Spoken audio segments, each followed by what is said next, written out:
Les injecteurs sont alimentés en carburant par des tuyaux haute pression venant de la rampe d'injection. Au moment de l'injection, l'aiguille de l'injecteur se soulève, permettant le passage du carburant vers la buse. Le nombre et la disposition des trous dans la buse varient en fonction des systèmes.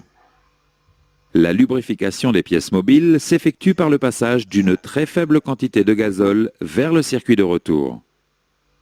Attention, il est interdit de démonter un injecteur. Il existe différents types d'injecteurs, néanmoins, leur principe de fonctionnement reste identique. L'injecteur est alimenté en carburant sous pression. La pression de carburant en A et en B est identique. Le ressort maintient l'injecteur fermé. Cliquez sur l'interrupteur pour alimenter l'injecteur électriquement. L'électroaimant est alimenté. L'électroaimant ouvre une valve de décharge qui libère le passage du carburant vers le circuit de retour. La pression de carburant en A chute. La pression de carburant en B reste identique. Le déséquilibre de pression repousse l'aiguille de l'injecteur. Le carburant est pulvérisé. Cliquez sur l'interrupteur pour couper l'alimentation électrique.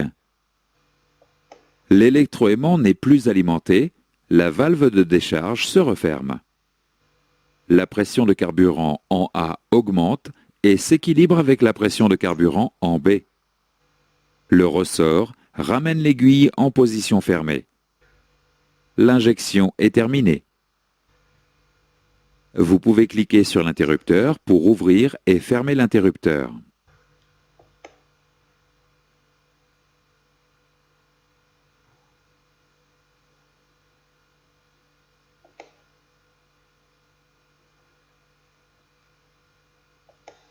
Il existe deux types de systèmes de commande par électroaimant. Vous pouvez cliquer sur les deux interrupteurs pour piloter les injecteurs.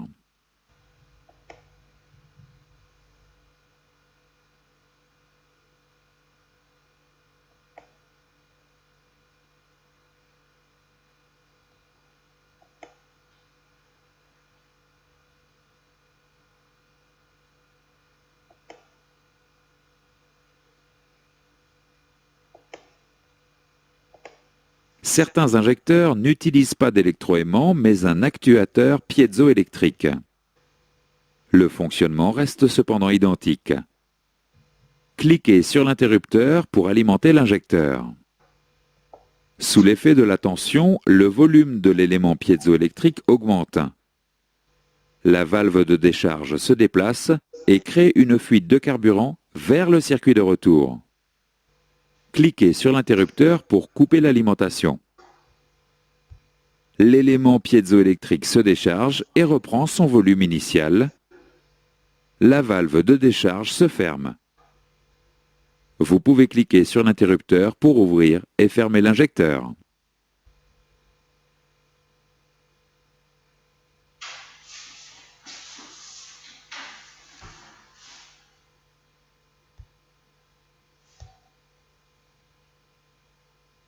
Sur la plupart des systèmes, les injecteurs sont alimentés par le calculateur d'injection.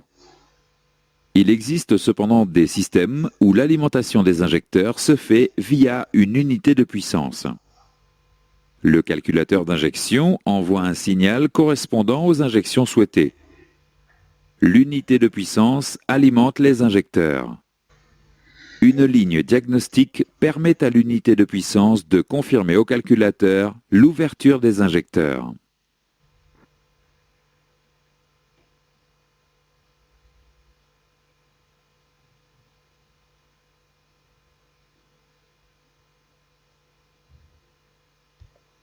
Du fait des dispersions de fabrication, les caractéristiques de débit des injecteurs ne sont pas parfaitement identiques.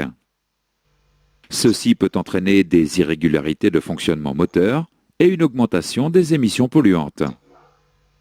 Certains injecteurs reçoivent un code appelé code de calibration. Ce code correspond à l'écart de débit par rapport à un injecteur de référence. Le code de calibration doit être mémorisé dans le calculateur d'injection à l'aide de l'outil de diagnostic. Le calculateur d'injection corrige le temps d'ouverture de l'injecteur en fonction des codes de calibration.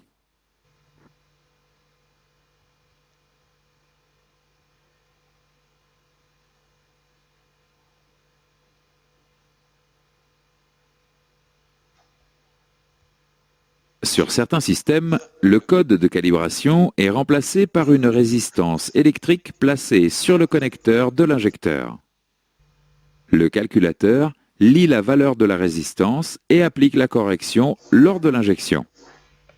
Ceci évite la procédure d'écriture en après-vente à l'aide de l'outil de diagnostic et permet de permuter les injecteurs entre eux.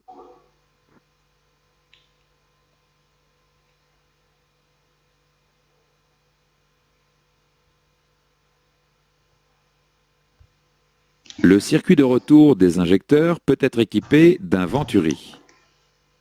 Le venturi est un élément qui facilite l'écoulement du circuit de retour des injecteurs. Cet élément garantit un fonctionnement uniforme des injecteurs.